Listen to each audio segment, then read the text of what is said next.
Hey everybody, it's your boy SergDragon, and welcome back to another edition of the Heavens Monsters podcast. With me always is Terrence, aka T-Money. If you smell what the lion is cooking. Today we're going to be covering Impact Wrestling and Women of Wrestling, aka WOW.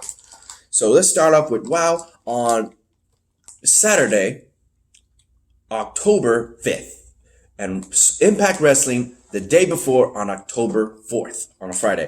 I thought they officially moved the Access, but nope, they're still showing episodes, and they're going to do pay-per-view recaps on Access, because the next one is Rebellion. I heard somewhere they're going to debut on October 20th. So we'll see. Here we go. This is just an hour long, so it's a quick one, to say the least, for Women of Wrestling on October 5th. We start off the show with Fire versus Fury of the Psycho Sisters. Ultimately, Fire would get the win off of Fury, but here comes the other two sisters beating her up. With no one to aid her, someone actually came out in her defense. It would be newcomer Adrenaline, in which case they made him Adrenaline then asked her, after the Psycho Sisters ran out, she said, "You think we should?" The McLean was confused, like, what are you talking about? And Fire already knew, yeah, let's do this. What is she saying? Fire and Desire we are now going to enter the tag team, I think they said tournament or challenge. They're getting mixed up with this. That's what's messed up. Mm-hmm. They said, you heard it here, folks. Fire and Adrenaline are now in the tournament. So that's good. Next match, we would have an impromptu edition of Siren, the Voodoo doll, issuing the fact of what she did to Princess Ozzy, taking away her bamboo sticks and burning them, saying that they couldn't break, but she burnt them. Ultimately, we see a sight on the shore in which she's iconically doing poses for her entrance, is laid down and unconscious, like the life went out of her. Ultimately, in my mind, it means that they're forcing her to change her gimmick to something more menacing and dark. Since she is from Australia, and even Australia, just like Africa, has their own form of voodoo. So, Australia good. Is something like from the guy that I've been to before, but it's not like voodoo thing. Australia is like where the crocodile hunter lives at. Well, they got her, and Siren, the voodoo doll, would actually battle. What's her name? I cannot pronounce it for a hills. Right here. Chatata Chila. Chantilly. Chila, yeah. Yeah, Little Party House did not end up on top. She ended up getting wrecked by the Siren, the voodoo doll. I call her the voodoo queen because she's got the tarot cards and everything. But that's her gimmick. Viva Pinfall. Next up, we would have the tag team match series of Jessica Jones with the return from Beverly Hill Babe to Amber O'Neal, going up against your favorite, returning to the ring and not doing so good in the tournament, with her tag team partner, Faith the Lion, the fabulous Lana Star. Well, like I said, it's been years since she's been in the ring. Yep, and she didn't win. She's not young as she used to be. Ultimately, Amber would get payback for her being dropped by Lana Star by submission. Mm-hmm. Finally, we have the main event. Jungle Girl. Oh, there's no I in her name. There's 3 R's. How peculiar. That's how she pronounced it. Jungle Girl.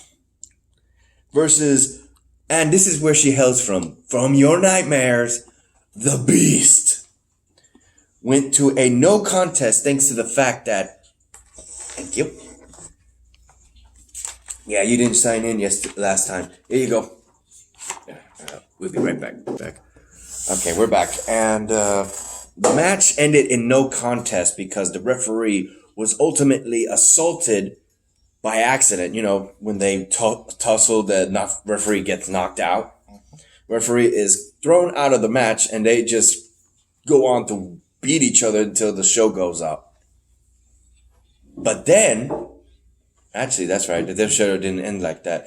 Tessa Blanchard comes in with the briefcase that she got from Sofia Lopez, the world's greatest attorney, and knocks the hell out of both Jungle Girl and the Beast. And that's when the show ran out of airtime and had to be cut off. So I don't know what happens after that. Before we get to Impact, a shout out to our remaining Heavy Monsters podcast members, Xavier Hill, Mike Henry, and Andre Mitchell. A link to their YouTube pages will be in the descriptions down below. And a remaining shout out to Renee, Farrell, Chris Petrie, and Delvin. So let's go ahead. Any comments on women of wrestling? Wow. Lana, Star, I like you, but I understand that it's been years since you've been in the ring because you're not young no more. I didn't introduce this match.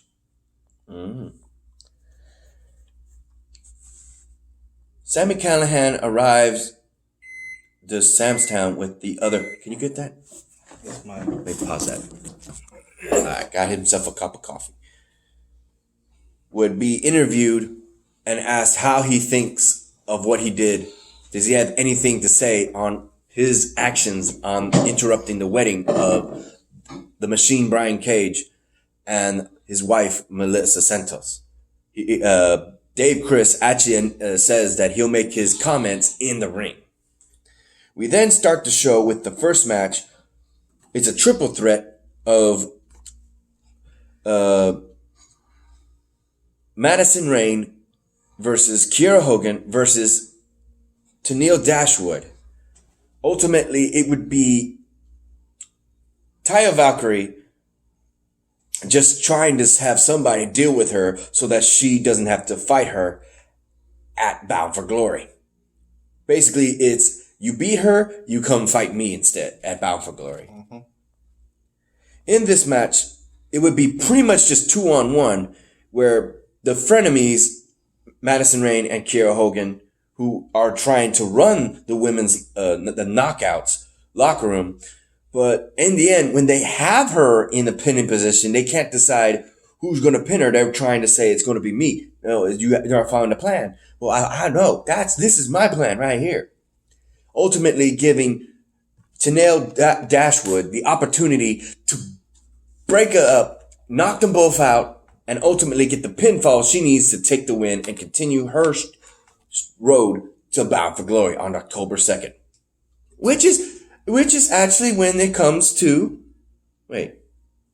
No. October 2nd is on a Tuesday? Uh-huh. That doesn't sound right.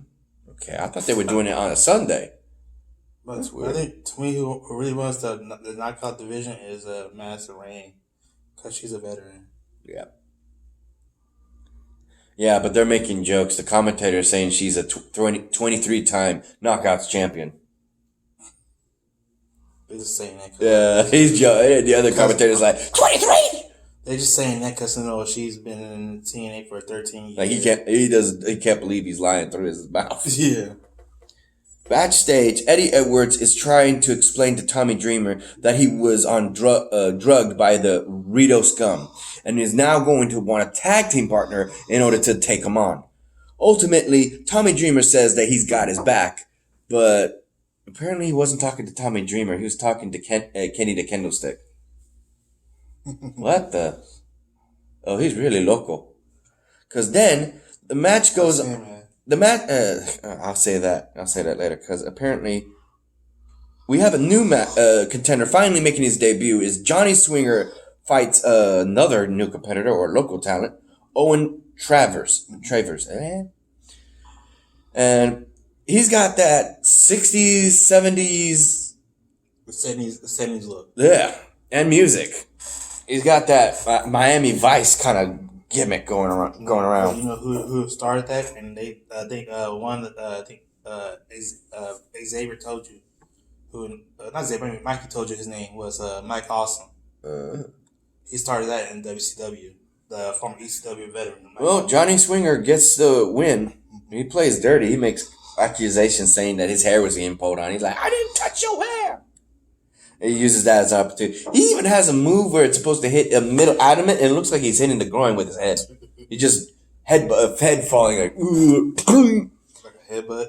Yeah, like he just drops all his body weight from his head to the midsection, and it looks like he's hitting him in the south of the border.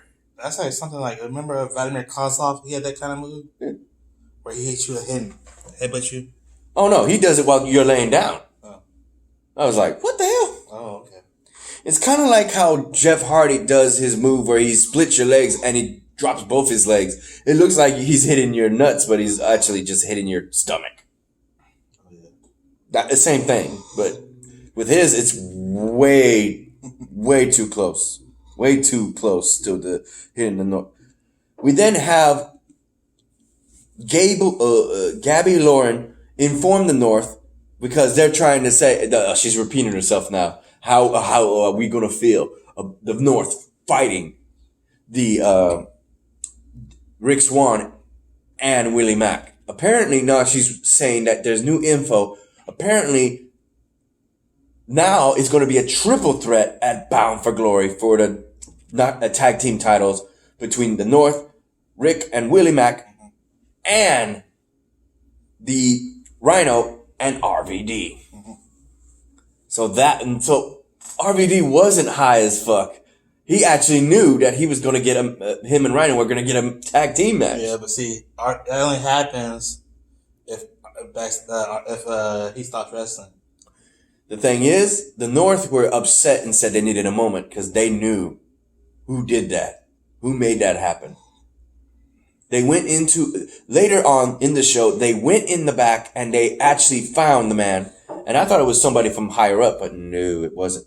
It was actually an old friend that they already had beef with for eliminating and getting rid of LAX. Conan himself would be alone, getting a shot of whatever he had drinking. They closed the door, and after commercial, boom. He dropped. And Rick Swann and Willie Mack are like, where the hell? Somebody help this dog, man. Somebody help this dog. Please don't let it be Kingston. Please don't be Kingston. What? I'm thinking Kingston. From what? And remember they had beef with each other, Conan and Kingston? No, the North jumped up. Oh. They just told you that they were in the office in his private quarters. And they closed the door. What do you think happened?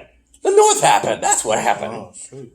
They have beef with the LAX. Or now just Conan since they're not there. And they're at, we'll comment that in just a bit. In which case, Tessa Blanchard then tells Gabby Lauren that she's been right all this time. Considering what happened to Brian Cage, she knows that Brian Cage may have just a little bit more that pep of wanting to get his hands on OVE more than her. But she says that when OVE... Okay, what the hell? How many Pokemon are here right now? This thing's lining up. Ultimately, it would be... Yeah, see you on Wednesday. See you Wednesday. It would ultimately... Tessa Blanchard saying that since OVE says they take on one of them, if you take on one of them, you take on all of them. She's already said you can mark all of OVE and have them a bullseye in their back because I'm coming for them. I'm coming to end them, she says. Backstage, Ace Austin tells Alyssa that he's concerned that Eddie Edwards has Alicia. That Eddie Edwards has a substance abuse problem. Ace offers Alicia any help he may need. Man, he's lying to me. Remember, it's always S-H-A. Alicia. Yeah. Eddie Edwards and Kenny the Candlestick, an inanimate object, go on to fight Rito Scum. In this match, ultimately, it'd be weird because the fact that when he tagged him, he was using him as a weapon. And then when he pinned him, it was technically a double pin. One half of two tag team partners pinning one guy. And it was all kinds of rules being broken, but Kenny and Eddie Edwards won the match. Like, what the hell? That was all kinds of wrong. Sami Callihan is in the ring, surrounded by OVE security, to issue apology on knocking out Melissa Santos. Ultimately, Brian Cage comes out, not wants to hear it. He wrecks everybody. And I mean everybody. Security, Man Fulton, the Chris brothers. The only thing he didn't get his hands on was Sami Callihan. He got away. And then they all end up attacking him. Ultimately, it was just... They attacked it. Oh, no. It was just Brian Cage. Because ultimately, when Sami Callihan goes into the crowd, one fan is getting his hands on Brian Cage and like happy go friend. Ah! Brian Cage on kill mode doesn't even realize, because the second he had a fan get his hands on him, he grabs the fan and tosses him. And instantly we realize he's not OVE.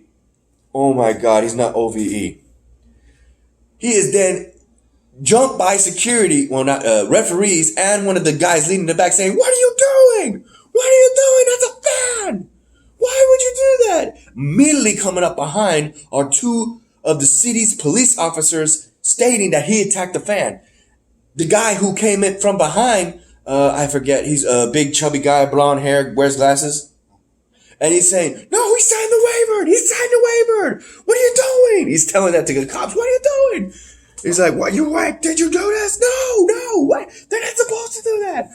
He's being escorted by the police with that guy in charge, walking back to just being escorted into the back, and ultimately being arrested in that city. Here, open this up.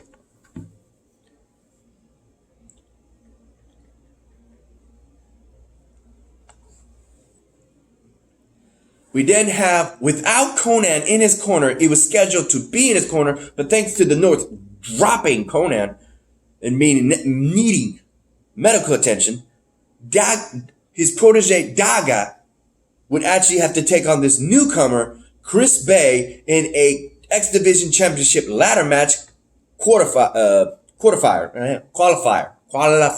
Thank you. I said, I'm looking at this, a qualifier? No, a qualifier. I thought it was quarterfinals or something like that. Nope. Because Tessa Blanchard would already be registered for that match, as well as the defending X Division champion, Jake Chris. So now, Daga successfully, and that was a pretty long match between X Division guys. They were freaking laying it out. A lot of people thought Daga was going to win because of the fact he didn't have Conan in his corner, but that was not proving the point. But he had to work for that win. It's not the first time that you see X Division wrestlers having good matches. Like AJ Styles, he had one. Chris Daniels. They pulled out all the stunts though. Yeah. They couldn't put each other out. That was a problem. They studied the X Division videos to learn how to do that. Ultimately, after Daga wins, he's confronted by Jake Chris, showing off his title, and here comes his brother Dave Chris, and they both jump him. Ultimately, Tessa Blanchard comes out to save him, and it'd be Daga and Tessa Blanchard getting the drop on the Chris brothers. Backstage, Gaby Lorne interviews TJP ahead of his match against the big man, Michael Elgon. Yeah, I remember he was the original Suicide. We then also have Josh Mitchells host a press conference for Moose versus... Yeah, Josh Matthews. You said Josh. You said Josh. Josh. Okay. Yeah, so it says versus Moose versus Ken Shamrock. Ultimately, we saw this already, where he would just talk smack. People got their opinions on who they think would win, and a lot of people were saying Moose worships himself like a god, saying he's the best. Shamrock talking trash, and a lot of people, including a woman in the back you can't see because she's off camera, is agreeing with him, saying like, "I don't see you. You didn't beat nobody. You're saying you're Mr. Impact, but you ain't got no title." What you saying too? No, Shamrock was saying that, but the woman was agreeing with him. Make him tap, Shamrock. Make him tap. That's what you hear a woman saying that. Yeah, well, well, that's true. He's the first wrestler. Break him, Shamrock. Break him. He's the first wrestler to use the ankle lock. he would actually call him out and say, this guy, I already, you already know I'm going to be respectful. I'm a professional. This guy right here, he's a chump. He go cheap shot. Watch. He says, I'm going to kick your ass. I'm going to break you, bitch. And he gets slapped. See, I told you, cheap shot. Watch me, I'm going to break you. We then have Michael Elgin versus TJP with Falaba in his corner. Ultimately, it's like what you thought would end. Michael Elgin on a warpath still, even after losing a match with Rhino. Michael Elgin is still a powerhouse to be reckoned with. TJP learned that when he got spin corkscrew sit down powerbomb, called him Elgin Bomb. And Falaba just had to watch as his friend got wrecked. And that would be the end of the show, ending with Melissa Santos at the police station, or whatever you have to bail people out, on the phone with her mother saying that, I know, I'm going to be here. I'm bailing them out. And her phone would be taken and spoken by Sami Callihan, saying that, don't worry. Melissa and Brian Cage have a lot of dear friends who worry about them very much. They'll be taken care of properly. Hang up. Didn't even announce who he was. I can imagine the other end like, ¿Qué pasó? Who that? ¿Qué? Loco. Ultimately, he would then go on to apologize to her on his actions again, but then goes on, instead of properly apologizing, well, he did apologize. He then goes to actually say, but if I'm being honest, when that champagne glass hits your face, I'd be lying if that didn't feel nice. See you at Bound for Glory. Go get your husband out of jail, he said. Tell him I'll see him at Bound for Glory. I was like, hell. He ain't the first person that ever tried to hit a woman. Remember Robert Roode, he hit Booker T's wife? So, with that said, what did you like? That whole thing with the Sami Callihan and Brian Cage, that was good. He just kind of reminded me of Chris Jericho as a heel, like the Impact's Chris Jericho. Yeah, and that's what we're going to cover next. AEW. That's how I said for LAX. We already announced that we know from Instagram that LAX is an AEW, and they showed up in the premiere of the episode on TNT. So we'll cover that in just a bit. So with that said, ladies and gentlemen, that's the end of our video. If you liked this video, give it a thumbs up. You didn't, give it a thumbs down. Hit that subscribe button, like the content, and hit that notification bell right there if you want to see more on the next Heaven Monsters podcast. I'm SergDragon. This is T-Money, and we'll see you in the next Heaven's Monsters podcast video. Peace out, y'all. Bye.